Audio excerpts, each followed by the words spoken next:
On a choisi pour le format un peu particulier, hein, c'est vrai que chaque année, on est sur le forum en présentiel à faire des animations et à présenter également le label Éco-École, dont le collège Matéliane est inscrit. On a choisi cette année donc ce format dématérialisé pour pouvoir vous présenter un peu l'environnement dans lequel l'association Bois l'Encens évolue sur le site de la Sylvathèque à Gourbert à l'ONF. Alors, c'est un environnement très particulier. Le site de la Sylvathèque en lui-même, c'est un endroit où on apprend justement à reconnaître les essences forestières, on apprend à reconnaître les éléments qu'on retrouve dans le jardin créole. Mais l'autre particularité, c'est que nous sommes au pied d'une montagne qui s'appelle la chaîne de montagne des Monts Caraïbes.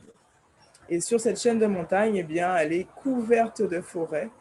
Voilà, donc l'idée ce matin, ça va être de pouvoir partager sur les différents types de forêts qu'il y a sur la montagne des Monts Caraïbes, d'une part. Ensuite, de pouvoir voir plus en détail cinq espèces forestières qu'on retrouve. Et ensuite, à la fin, il faudra être bien attentif parce que après la description sur les différentes espèces, ce sera à vous de reconnaître les espèces que j'aurais présentées. Donc, au travers soit de la présentation d'une partie, donc de l'arbre, soit le fruit, soit la feuille, soit la fleur. Donc, je pense que pour répondre, il va falloir procéder à l'écrit. Donc, voilà. N'hésitez pas, j'essaierai en même temps que je donne l'intervention, s'il y a des questions, à les poser. Alors, je vais démarrer le diaporama.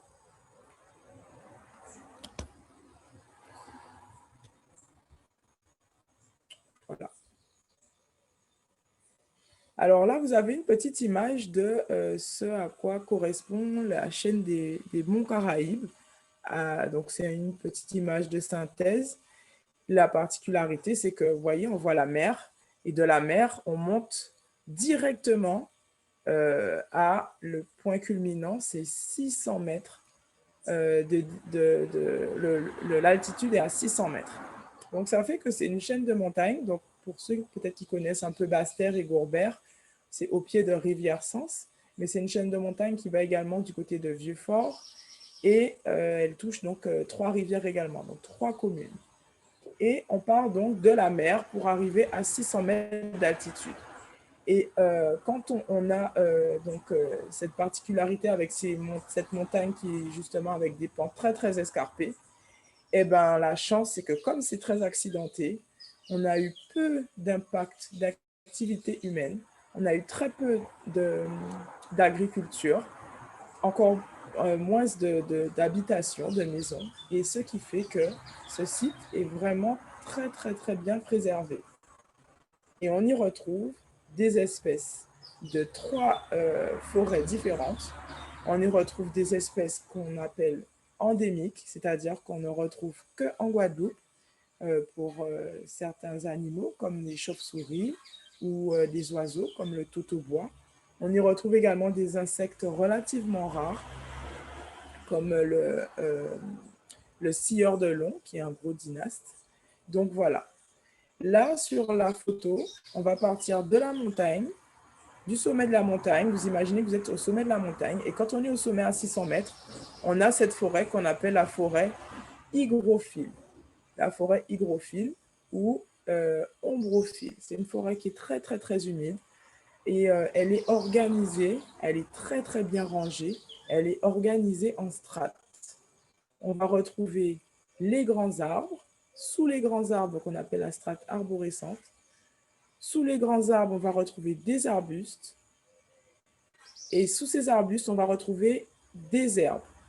Et chaque arbre, on a un exemple ici, sur chaque arbre, on va retrouver des mousses ou des plantes qu'on appelle épiphytes, c'est-à-dire des plantes qui vont s'accrocher sur les arbres. Donc cette forêt, eh bien, il faut être à 600 mètres. À partir de 600 mètres, donc il faut être au sommet des Monts Caraïbes pour pouvoir voir cette forêt-là. Sinon, dans le reste de basse terre, parce qu'elle est qu'en basse terre. Eh bien, quand on est dans les hauteurs de Saint-Claude, quand on est dans les hauteurs de Vieux Habitants, c'est une forêt qu'on peut retrouver. Également, quand on va à la Soufrière, eh bien, au début de l'ascension de la Soufrière, hein, quand on est au pied du volcan, au départ, on a cette forêt-là.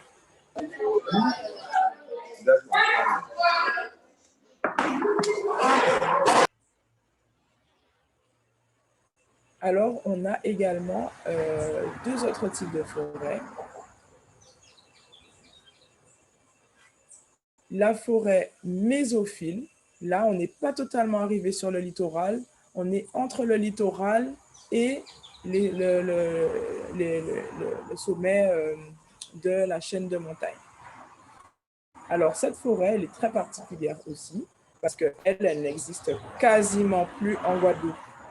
Effectivement, la forêt mésophile, méso, ça veut dire moyen, c'est intermédiaire. La forêt mésophile, comme elle se situe exactement sur les terrains où nous avons planté la banane, où nous avons construit nos maisons, nos écoles, nos terrains de sport, etc., puisqu'on voit qu'elle est entre 100 et 500 mètres, eh bien, c'est une forêt sur des communes qu'on retrouve très, très peu. Et dans les Monts Caraïbes, on a la particularité de pouvoir voir cette forêt encore intacte et certaines de ses essences rares, comme par exemple l'arbre qu'on voit là, qu'on appelle le bois oursin, ou attrape en créole, et qui est un arbre qui est devenu rare et qui est menacé. Et la dernière forêt, c'est une forêt, la forêt sèche. Alors celle-là, elle est bien plus répandue parce que du coup, on la retrouve aussi en grande terre, pas qu'en basse terre. Si on revient sur notre petit schéma de la montagne, cette forêt, elle se trouve en bas, tout en bas, sur le cordon en bas, pas loin de la mer. D'accord? Et donc cette forêt, elle, on l'appelle xérophile. Xérophile, ça veut dire sec. Et là, on va avoir des espèces qui vont être beaucoup plus petites. Les arbres sont plus petits. Les arbres comportent des épines. Donc, par exemple, le sablier, le lépiné sont des arbres. Là, on voit un tronc qui a beaucoup d'épines ici. On retrouve ce qu'on appelle les cactus cierges, qu'on retrouve aussi quand on est du côté de la Désirade, de Saint-François.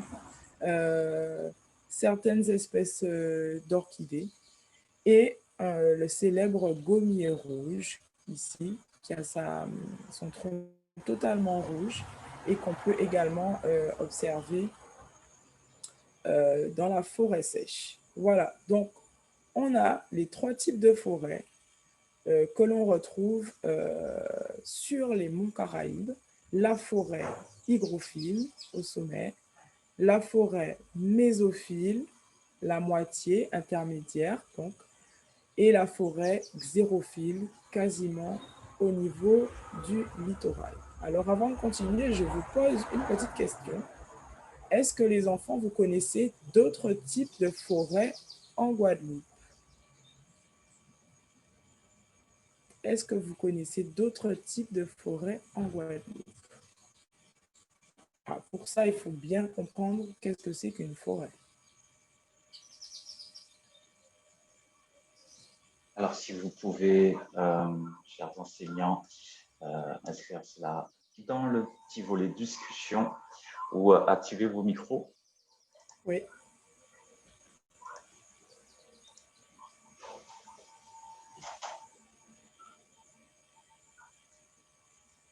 Forcément, les collégiens de Mathéliane doivent savoir qu'est-ce que c'est qu'une forêt, et du coup, quel autre type de forêt qu'on retrouve en Guadeloupe.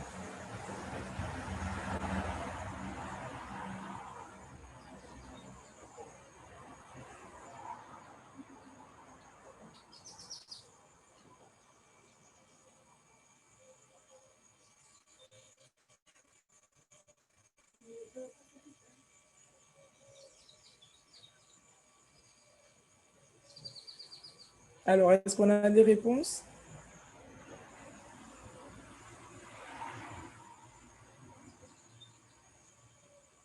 Alors, un petit indice, c'est une forêt qu'on va retrouver à... Pas de réponse. C'est un petit indice. C'est une forêt qu'on va retrouver sur le littoral et qui peut avoir les pieds dans l'eau. Les pieds dans l'eau et dans l'eau de mer. On la retrouve beaucoup, beaucoup au niveau de l'aéroport, des abîmes. C'est ça, c'est la mangrove. On a tendance à oublier, mais la mangrove est bien un milieu forestier. Parce que ce qui caractérise la forêt, eh bien, c'est un ensemble d'arbres qui occupent un espace naturel avec certaines spécificités. Alors la mangrove, sa particularité, la particularité de cette forêt, c'est qu'il y a une partie, donc elle est composée principalement d'un arbre qu'on appelle le palétuvier. Et le palétuvier, lui, sa particularité, c'est qu'il est capable de filtrer le sel, puisque en mangrove, on va se retrouver en milieu salin ou en milieu saumâtre. Saumâtre, quand on passe sur le pont de la Gabarre, quand on passe sur le pont de l'Alliance, eh bien, en fait, nous avons la rivière Salée, ce bras justement d'eau qui est à moitié salé, à moitié d'eau douce, de l'eau saumâtre. Donc l'autre grand système forestier que nous avons en Guadeloupe, effectivement, c'est la mangrove, qui est également fortement impactée par nos activités humaines, puisque la zone, par exemple, industrielle de Jarry a été construite dessus, l'aéroport également. Et sur le littoral entre Saint-François, pas Saint-François, Gosier, Sainte-Anne, eh bien, on a encore la chance de pouvoir voir cette mangrove. Mais il y a eu également des hôtels dans les années 90 qui se sont construits et donc on a dû supprimer la mangrove pour pouvoir construire ces hôtels. Donc c'est un milieu aujourd'hui qui est très, très, très, très, très protégé parce que la mangrove, son rôle, ça va être de nous protéger, protéger le littoral, particulièrement d'un phénomène qu'on appelle l'érosion, c'est-à-dire que le sol est, on va dire, grignoté par l'eau et s'en va au fond de la mer. Mais c'est également une protection par rapport aux cyclones et aux montées des eaux, donc les tsunamis. Donc c'est une forêt qui est très, très importante. On va passer à la deuxième partie. La deuxième partie, on va voir certaines essences plus dans le détail. Alors, on commence par celle-ci qui s'appelle le mahogany. Le mahogany, c'est un arbre que lui, on va retrouver dans la forêt plutôt mésophile. C'est un arbre qui est originaire de l'Amérique centrale, du Honduras, et qui a été introduit en Guadeloupe dans les années 60 pour pouvoir utiliser son bois, parce que son bois est très prisé pour faire des meubles. C'est un bois qui devient rouge et qui est très résistant, très bien en menuiserie. Alors, le mahogany, il a un fruit assez particulier parce que ça fait une capsule.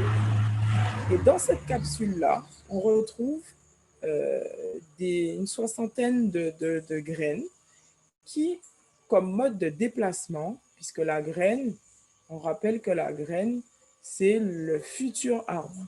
Donc, la graine, normalement, a vocation à se déplacer plus loin que l'arbre pour donner une autre population de mahogany. Eh bien, son mode de déplacement à elle, ça va être de voler. Et on voit effectivement sur le dessin qu'on a une aile et adossée, accolée à la partie de la graine en elle-même qui va germer une fois qu'elle se sera envolée.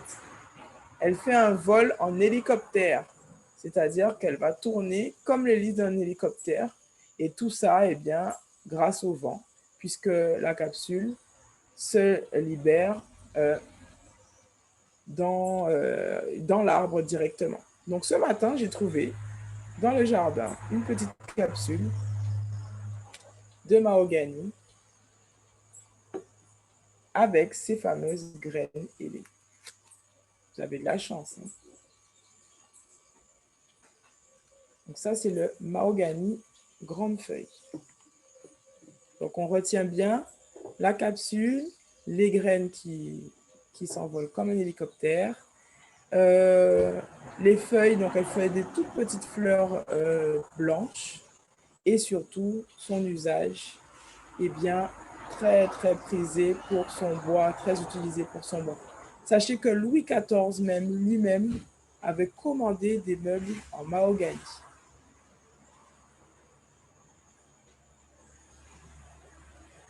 Ah, voilà une autre essence. Alors là, on n'est plus dans la forêt mésophile, mais on va se retrouver dans la forêt sèche avec le poirier pays.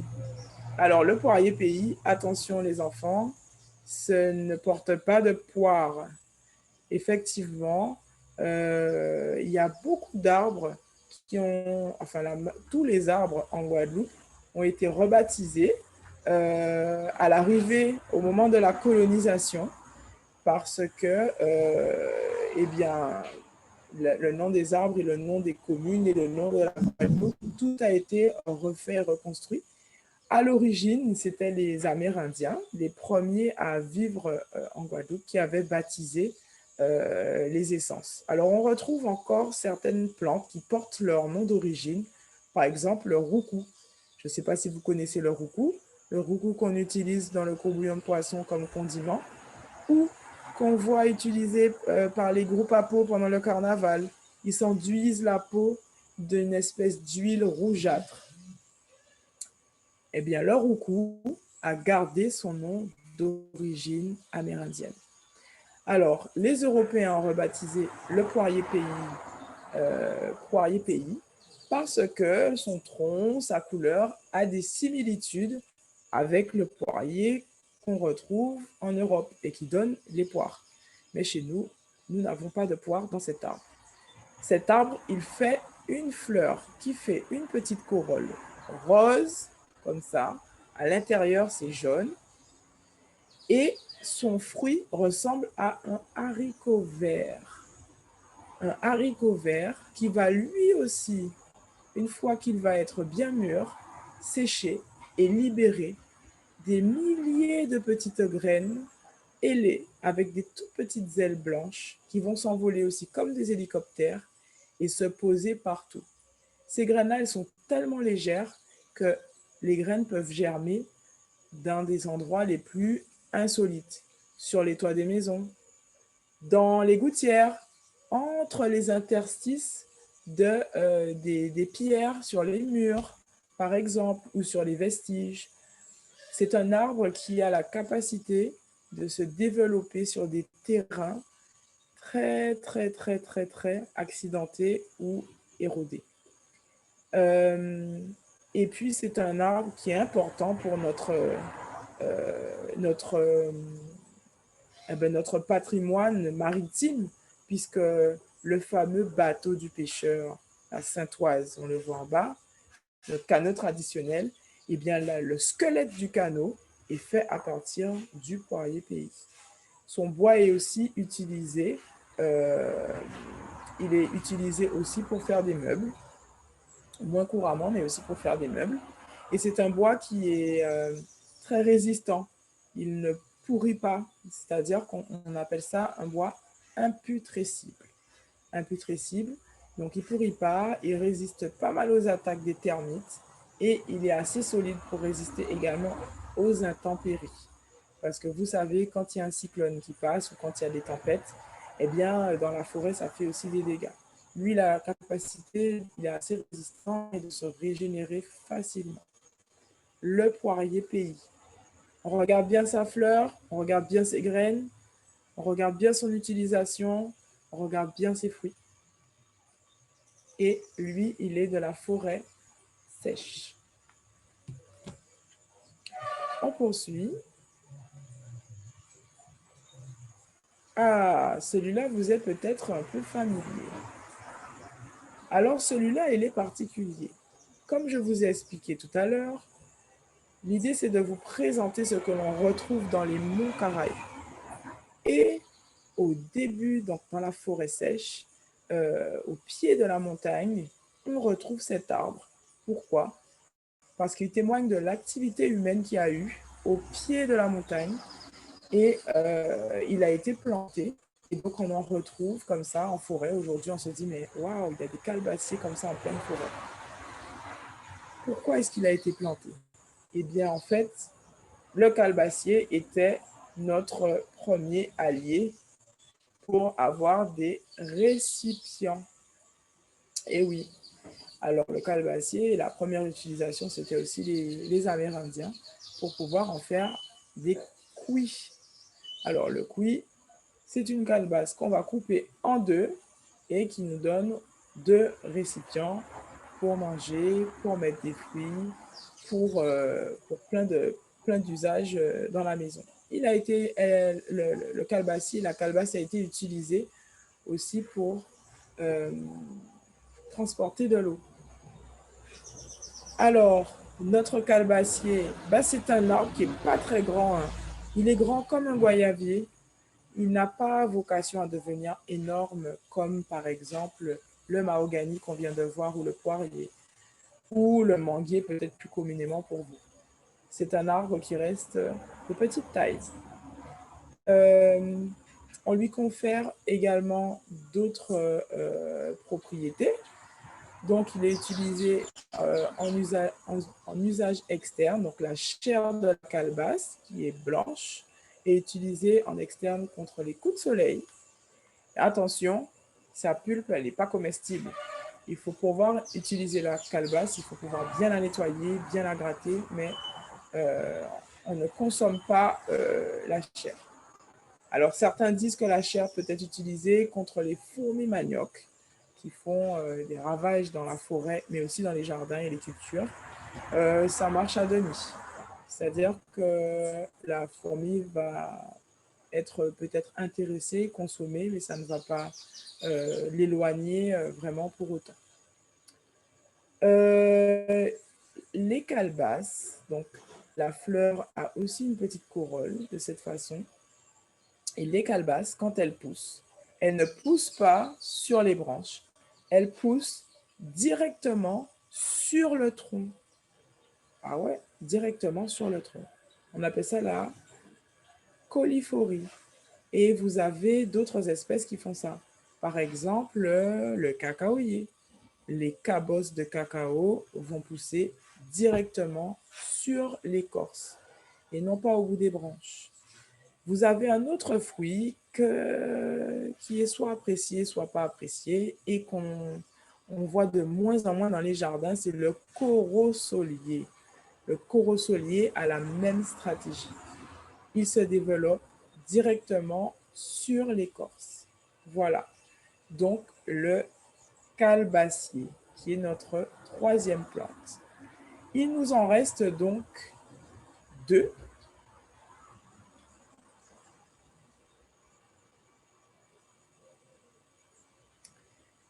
Alors, cette essence est une essence qui fait partie de la forêt mésophile. Et donc, du coup, c'est devenu une espèce rare. C'est devenu une espèce rare du fait de la disparition et le morcellement de la forêt mésophile sur le territoire de la Guadeloupe, comme je vous ai expliqué au début. Mais c'est aussi un bois qui a été très, très utilisé et ben dans les années 60, 70 encore, parce que c'est un des bois les plus nobles et les plus beaux en ébénisterie. Avant le poirier, avant le mahogany, le bois de rose. Pourquoi? Eh bien parce qu'en fait, il est très résistant. Il n'attire pas les termites. Il résiste beaucoup. Il est imputrescible et il est facile à travailler en ébénisterie. Donc, c'est un arbre qu'on va retrouver en forêt mésophile, en forêt sèche, On peut le retrouver en forêt sèche, en forêt mésophile.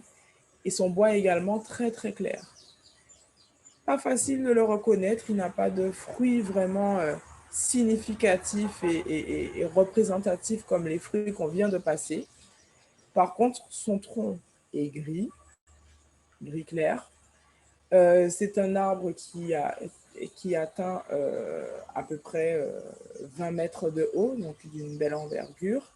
Et surtout, il a un diamètre aussi important au niveau de son tronc, c'est-à-dire la taille, le tour du tronc.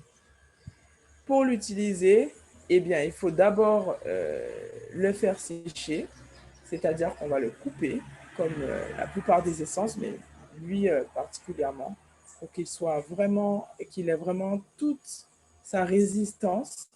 Il faut qu'il soit coupé et qu'il sèche pendant une très longue période. Ça peut aller jusqu'à 10 ans. Et oui. Aujourd'hui, pour trouver ce bois, il faut se rapprocher des rares menuisiers qui, euh, qui ont encore conservé et fait sécher de leur activité précédente. Et c'est très compliqué de le trouver. Donc, le bois de rose.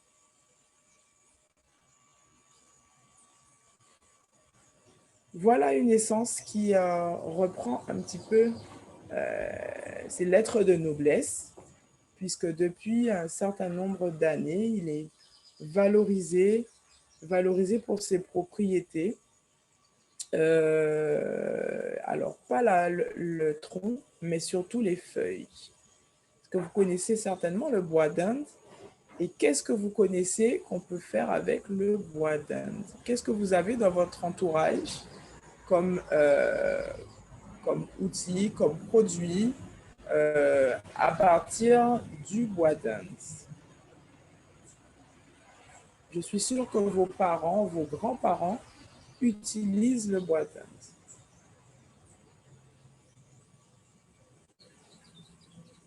Alors, du thé. Oui, en infusion. On peut utiliser le bois d'Inde, effectivement, en infusion. Alors, le jus, non.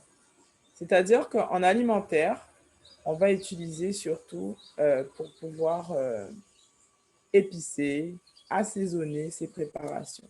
Tant salé que sucré. Alors, salé, c'est-à-dire si on veut préparer son poisson, si on veut préparer sa viande, on épice. Mais si on veut faire ses pois rouges ou ses lentilles, on peut, au même titre qu'on utiliserait du thym ou du laurier, on peut mettre la feuille pour pouvoir parfumer son repas. En sucré, ça ne se fait pas trop chez nous en Guadeloupe. Pour la Martinique, je ne sais pas, mais à la Dominique, quand ils font leur chocolat traditionnel avec du cacao, eh ben, eux, ils épicent avec la feuille de bois d'Inde. Donc, le bois d'Inde, au niveau culinaire, est utilisé comme ça. Ensuite, c'est effectivement en infusion, donc mélangé avec d'autres plantes. Et puis, l'usage des feuilles, et chacun peut faire ça chez soi, c'est ce fameux bérum. Donc, la feuille, quand elle est macérée dans du rhum, libère ses propriétés actives qui permettent de lutter contre les rhumatismes, les douleurs musculaires. Très, très, très efficace pour ça. Également, ça permet d'éloigner, ça fait également insecticide, éloigner les insectes, éloigner les moustiques, par exemple. Donc, c'est accessible à tout le monde, on l'achète dans le commerce, mais on peut également le fabriquer. En plus, en dehors de l'usage en utilisant le rhum et en faisant macérer, eh bien, en distillant ces feuilles, on peut obtenir une huile essentielle très pure et très active qui a 10 fois plus d'effet que le bérum et du coup peut être utilisée aussi en massage.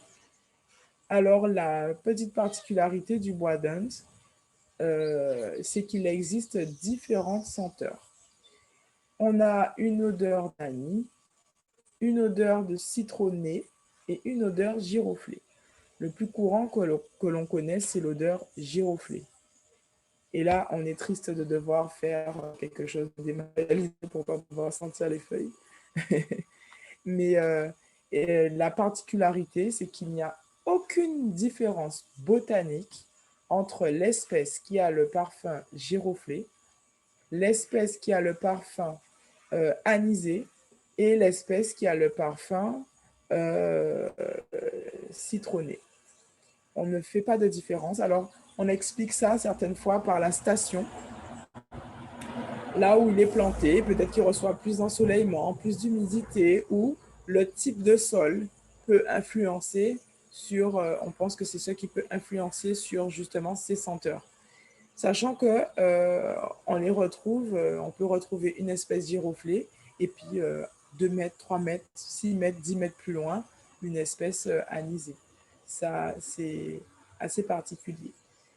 Monsieur Beaujour, donc il y a une seule fabrique, alors il y a une fabrique principale d'huile essentielle de bois d'Inde, mais une seule qui fait la différence dans sa production avec les 3 essences, c'est Monsieur Beaujour à Terre de Bas, qui a un spécimen dans son jardin qui a les 3 senteurs sur un seul et même arbre. Un seul et même arbre, il arrive à avoir les 3 senteurs.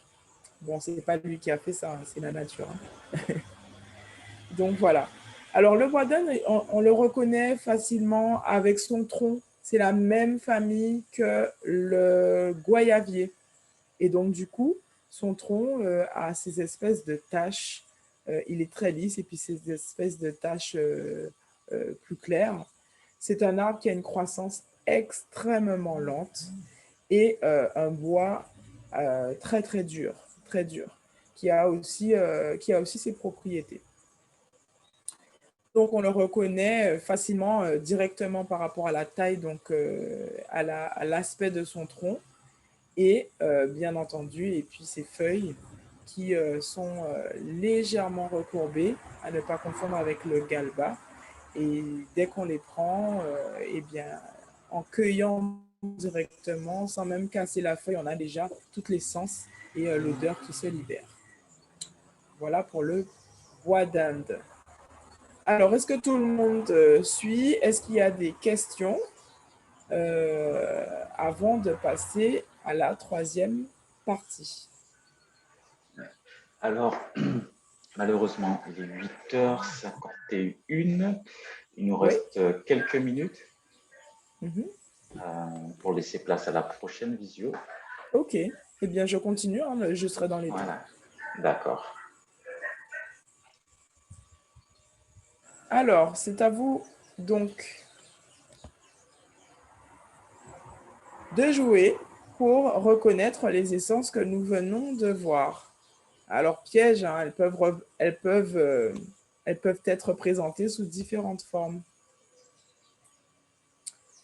Voilà, donc est-ce le bois d'Inde? Est-ce le poirier? Est-ce le mahogany? Est-ce le bois de rose ou le calebassier? Vous avez 2 essences différentes.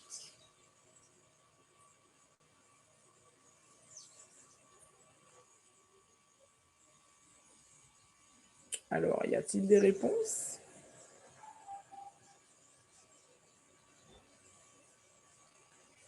Facile, là, on voit la capsule avec les graines, ici,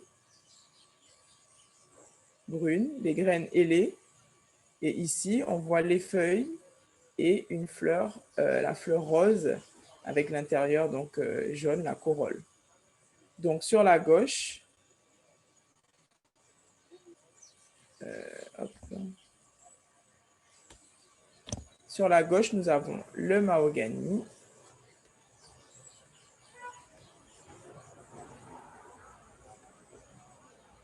Et sur le deuxième, et non, c'est pas le bois de rose, c'est le poirier qui, on voit son fruit juste là, en haricot. Et c'est vrai que ces deux-là, ils sont similaires. Alors, nous avons 2 essences présentées sur cette diapo. Bois d'Inde, poirier, mahogany, bois de rose ou calebassier.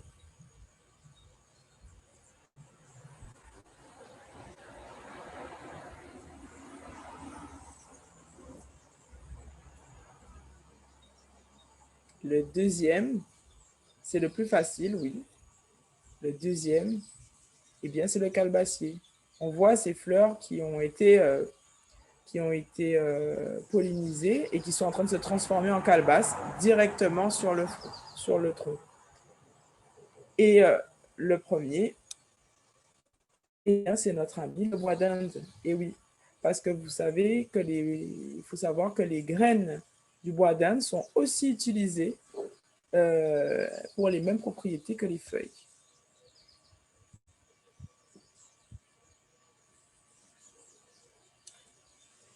Alors, bois d'Inde, poirier, mahogany, bois de rose ou calebassier?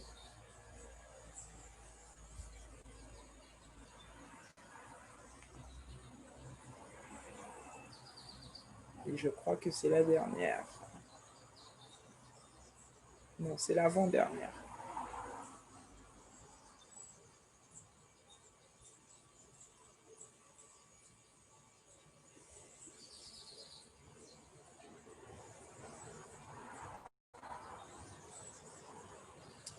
Alors, le premier, effectivement, bravo, 100% de réponse, de bonnes réponses. Le premier, c'est le bois de rose, avec donc son tronc grisâtre. Et là, on voit de plus près les graines ailées du poirier qui, effectivement, semé par le vent, eh bien, germe à des endroits les plus insolites que l'on puisse trouver.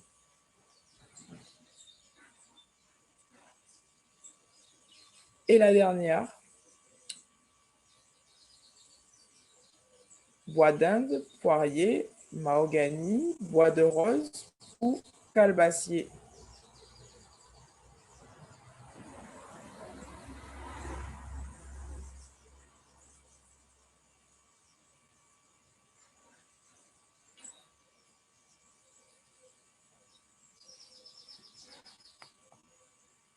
On retrouve sur la première image la capsule avec à l'intérieur les graines, mais cette fois-ci, la capsule, elle est totalement fermée. C'est avant la maturation. Donc, c'est le mahogany. Et puis là, eh bien, le produit d'huile essentielle obtenu à partir de la distillation des feuilles, donc du bois d'Inde. Voilà. Eh bien, je vous remercie de votre attention. Il reste 3 minutes. Si vous avez des questions, si vous avez des partages, je suis à votre disposition.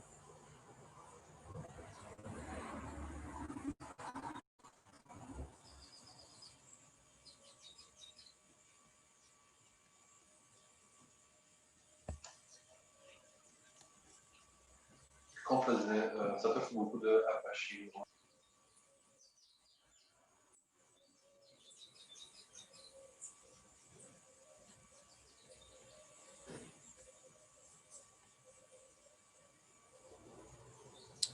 Eh bien, merci au Collège Matéliane, les enfants. J'espère que vous allez profiter physiquement du forum puisque ça se passe chez vous. Et puis, on aura l'occasion probablement de se voir dans le cadre de Éco-École.